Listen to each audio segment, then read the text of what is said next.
Bonjour, je vous retrouve pour l'analyse des énergies de la pleine lune qui se forme le 27 avril à 3h31 heure de Paris sur le 8e degré du Scorpion, avec en face, donc sur le 8e degré du Taureau, le Soleil en conjonction étroite à Uranus et très proche d'une conjonction Vénus, Lune noire, Mercure sur le 16e degré du Taureau.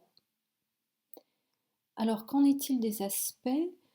On a d'un côté la pleine lune qui forme un double carré à Saturne en Verseau, mais par ailleurs, elle est reliée par sextile et trigone, donc des aspects positifs, fluides, à Mars, qui se trouve dans le signe du Cancer. La lune est en Scorpion, signe de Mars, et Mars en Cancer, signe de la lune. Les deux planètes sont en réception mutuelle, ce qui accélère et intensifie les échanges entre ces deux points. La lune en Scorpion, elle est dite en chute. C'est une position qui n'est pas des plus confortables pour la lune, et cela indique souvent un mental tourmenté, avec beaucoup de rumination, d'obsession, de fermentation intérieure, de susceptibilité. Il y a une très grande sensibilité, comme pour tous les signes d'eau, mais c'est une sensibilité qui peut être perturbée par des mémoires douloureuses, des conflits de famille et principalement par une relation difficile avec la mère. Tout ça n'est pas forcément visible en surface, étant donné que le Scorpion est un signe de secret, de mystère, avec une grande capacité de contrôle sur ses émotions. Côté positif, donc c'est une lune qui a une très grande acuité psychique, un fort intérêt pour la psychologie, pour les ressorts cachés qui commandent nos actions. Donc avec une lune en Scorpion, on a la faculté de démonter les mécanismes mentaux les plus secrets. Et c'est une lune qui n'a pas peur de regarder en face ce qui peut être douloureux ou déplaisant. Donc ça donne une très grande faculté d'introspection, de remise en question et aussi beaucoup de combativité. Et dans cette carte de la pleine lune, la combativité va être soulignée encore avec ce trigone de Mars en Cancer. Mars en Cancer est aussi en chute, c'est-à-dire que sa combativité et son agressivité vont s'exprimer principalement sur le plan intérieur, envers soi-même ou encore au sein de la famille, ou bien il peut s'agir d'une combativité en vue de défendre les intérêts de la famille et au sens large de son clan, de sa collectivité, de son pays. Donc une combativité qui vise à protéger la sphère familiale ou le pays des attaques extérieures. Donc à première vue, c'est une pleine lune qui va nous réserver beaucoup d'intensité, peut-être de stress, une valorisation très forte de la combativité et des remises en question qui peuvent concerner la sphère familiale. Alors comme toujours, c'est un climat qui nous concerne tous à des degrés divers, puisque nous baignons tous dans les mêmes énergies, mais les premiers concernés, c'est-à-dire ceux qui peuvent être touchés en termes d'événements, ce sont bien entendu ceux qui possèdent des planètes importantes en signe fixe, le Scorpion, Taureau, Verseau, le Lion, et on peut dire de façon plus générale que ce climat de pleine lune va être ressenti de façon intense par les signes de terre et d'eau. Donc, cette pleine lune qui correspond au point culminant d'un cycle qui a démarré le 12 avril dernier, cela évoque plutôt un climat de turbulence émotionnelle, avec des surprises ou des changements de cap possibles dans le domaine relationnel, des moments de nervosité, d'impatience, une combativité forte. La lune représente également la foule, le peuple. On peut donc avoir une capacité de révolte dans le peuple, par exemple. Alors, que peut-on voir d'autre dans cette carte du ciel? En dehors de la Lune en Scorpion et de Mars en Cancer, on voit un Soleil conjoint à Uranus sur le premier décan du Taureau. La conjonction exacte aura lieu le 30 avril, mais l'aspect est agissant avant et surtout après cette date. Uranus, c'est toujours un facteur d'accélération des événements, de surprise, de moments de stress, de nervosité, de coups de théâtre. Ça vous concerne évidemment en tout premier lieu si vous êtes né vers le 1er mai.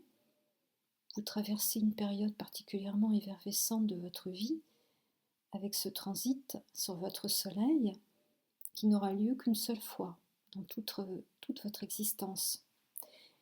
Et pour nous tous, cette conjonction Uranus-Soleil qui marque le climat astral des 15 prochains jours va évidemment venir renforcer la nervosité et le bouillonnement intérieur.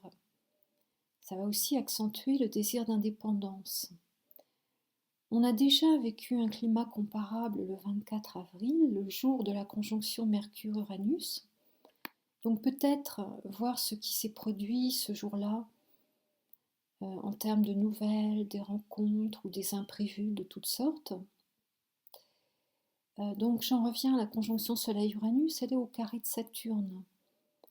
Ce qui empêche l'expression pleine et entière de cette volonté d'autonomie signifiée par Uranus. On a toujours ce tiraillement entre la rigidité saturnienne et la spontanéité uranienne qui veut briser les cadres.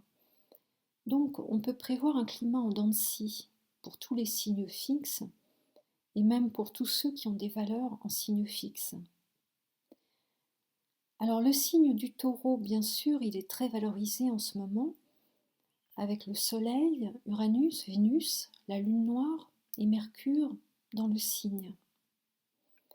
A priori, le Taureau, signe de terre, aime la stabilité, l'enracinement, les plaisirs, les belles choses de la vie. C'est un signe qui est très attaché aux questions matérielles et à la sécurité. Mais avec Uranus dans le signe, il peut y avoir une déstabilisation, des ruptures de rythme, une nécessité de s'adapter rapidement à des changements, ce qui n'est pas vraiment en accord avec les caractéristiques de base du signe. Et par ailleurs, on a cette conjonction Vénus, Lune noire, Mercure, qui va donner beaucoup d'exigences dans le domaine relationnel. Un désir d'absolu, et potentiellement, si la situation n'est pas satisfaisante, des conflits ou des ruptures, ou encore des rencontres intenses qui déstabilisent.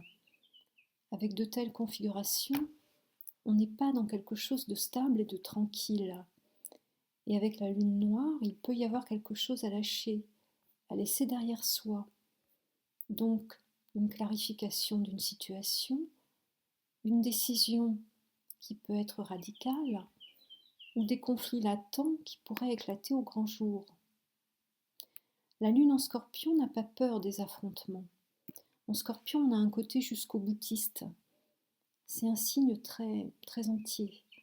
Donc si on reprend les différents éléments, Lune en Scorpion, Soleil conjoint Uranus, Vénus, Lune noire, Mercure, tout ça va dans le même sens, c'est-à-dire tout cela annonce une forte intensité émotionnelle, des conflits possibles, des situations hors de contrôle ou marquées par une certaine accélération des événements. Ces événements, ils peuvent concerner, comme je l'ai dit, les relations familiales, les relations affectives avec les proches ou les enfants. Et il peut aussi s'agir de turbulences liées aux questions matérielles et financières. Ces problématiques sont toujours activées sur l'axe Taureau-Scorpion. Donc on peut avoir des décisions à envisager concernant la gestion des biens matériels, un investissement, un achat immobilier, un héritage, ou encore la santé, parce que la Lune est très liée aux questions de santé, notamment la sphère digestive, mais aussi bien sûr la fécondité, la maternité, et de façon générale, tous les processus d'adaptation sont liés à la Lune. Et là, dans cette carte du ciel, ils sont quelque peu perturbés. Encore une fois, cette déstabilisation possible concerne tous les signes fixes. Mais l'intensité émotionnelle, elle va être ressentie par tous les signes d'eau. Et la combativité des signes d'eau va être très sollicitée avec le passage de Mars en Cancer. Un mot sur le signe du Verseau. On a donc toujours Saturne qui stationne au milieu du signe, donc qui est ressenti très fortement par le deuxième décan. Saturne en général indique une période où on doit être très réaliste, une période où les questions matérielles et liées à la sécurité deviennent très importantes. Ce passage de Saturne sur le Soleil a lieu tous les 30 ans. Donc ça correspond à un moment de bilan, de réorganisation. On tourne une page de son passé, on se donne de nouvelles bases. Au point de vue intérieur, cela peut aussi être ressenti comme une période d'isolement, de recentrage. Et si vous êtes Verseau du 3e décan, votre ciel est dominé par le passage de Jupiter. Donc ce qui va donner un état d'esprit nettement plus optimiste, parce que Jupiter annonce toujours des phases d'expansion, d'euphorie, où on n'a pas peur de se lancer, et cela correspond à un bon moment d'activation de la vie sociale et professionnelle. Alors qu'en est-il des signes qui ne sont pas directement touchés par la lunaison ? Si vous êtes Poisson, les passages de planètes en Taureau, Scorpion et Cancer vous donnent beaucoup d'énergie. C'est un bon moment pour agir, pour prendre des contacts, et en général, vous êtes bien inspiré. Si vous êtes Bélier, votre planète Mars forme un carré à votre Soleil. Ça correspond à une crise d'action. Vous avez absolument besoin d'agir et de vous affirmer. Par ailleurs, Saturne et Jupiter en signe d'air vous aident à construire sur du long terme. Si vous êtes Gémeaux, vous bénéficiez également des énergies positives issues du Verseau. Et toutes les activités de communication, les prises de contact, les déplacements vont être valorisés, et d'autant plus que Vénus et Mercure vont bientôt entrer dans votre ciel. Si vous êtes Lion, la lunaison se forme au carré de votre Soleil, donc vous pouvez être plus réactif face au stress et face aux accrochages qui peuvent se produire sur le plan relationnel. Si vous êtes Vierge, toute votre énergie va être renforcée avec les passages de planètes en signes d'eau et de terre. Vous devriez tirer le meilleur des énergies de cette pleine lune. Si vous êtes Balance, vous recevez un carré décroissant de Mars, ce qui peut indiquer la nécessité de lâcher prise dans certains domaines. Donc, si vous rencontrez des résistances, ne forcez rien, gardez votre fluidité. Et par ailleurs, la conjonction Vénus-Lune noire peut également annoncer des événements surprenants sur le plan affectif et relationnel. Si vous êtes Sagittaire, l'appui de votre planète Jupiter qui se trouve en Verseau vous donne de bonnes inspirations dans vos contacts et va intensifier votre désir de mouvement. Si vous êtes Capricorne du 1er décan, l'opposition de Mars peut annoncer une difficulté ou un retard dans la mise en œuvre de vos projets. Il faut donc rester assez souple dans vos stratégies. Et si vous êtes né vers la fin du signe, essentiellement vers le 16-17 janvier, vous traversez une période de métamorphose, de remise en question qui peuvent être très profondes, avec le passage de Pluton qui aura lieu une seule fois dans votre vie. Voilà, j'en termine avec ce tour d'horizon des énergies de la pleine lune. Je vous propose quelques indications sur les aspects qui se succèdent jusqu'à la prochaine nouvelle lune. Le 30, nous avons la conjonction Soleil-Uranus dont j'ai déjà parlé, donc potentiellement des surprises, des moments de stress, des décisions radicales, essentiellement pour les signes fixes. Le 2 mai, c'est une journée intéressante sur le plan de la communication et des rencontres, avant tout pour les signes de terre, avec Vénus sextile Neptune et Mercure trigone Pluton. Le 4 mai, Mercure entre en Gémeaux, c'est un changement énergétique très plaisant pour tous les signes d'air, avec davantage de légèreté et de rapidité dans les échanges. Le 6 mai, Vénus au trigone de Pluton va donner de l'intensité aux échanges affectifs et cela peut aussi favoriser de bonnes décisions côté finance, avant tout pour les signes de terre. Le 9, Vénus entre en Gémeaux, cela va certainement annoncer un surcroît d'animation dans les rencontres, un climat plus propice à la détente et peut-être de bonnes nouvelles pour les commerces et les métiers d'art qui sont liés à Vénus. Voilà, je vous donne rendez-vous pour la prochaine nouvelle lune qui se forme en Taureau le 11 mai. D'ici là, pensez à partager cette vidéo et laissez-moi vos commentaires. À bientôt!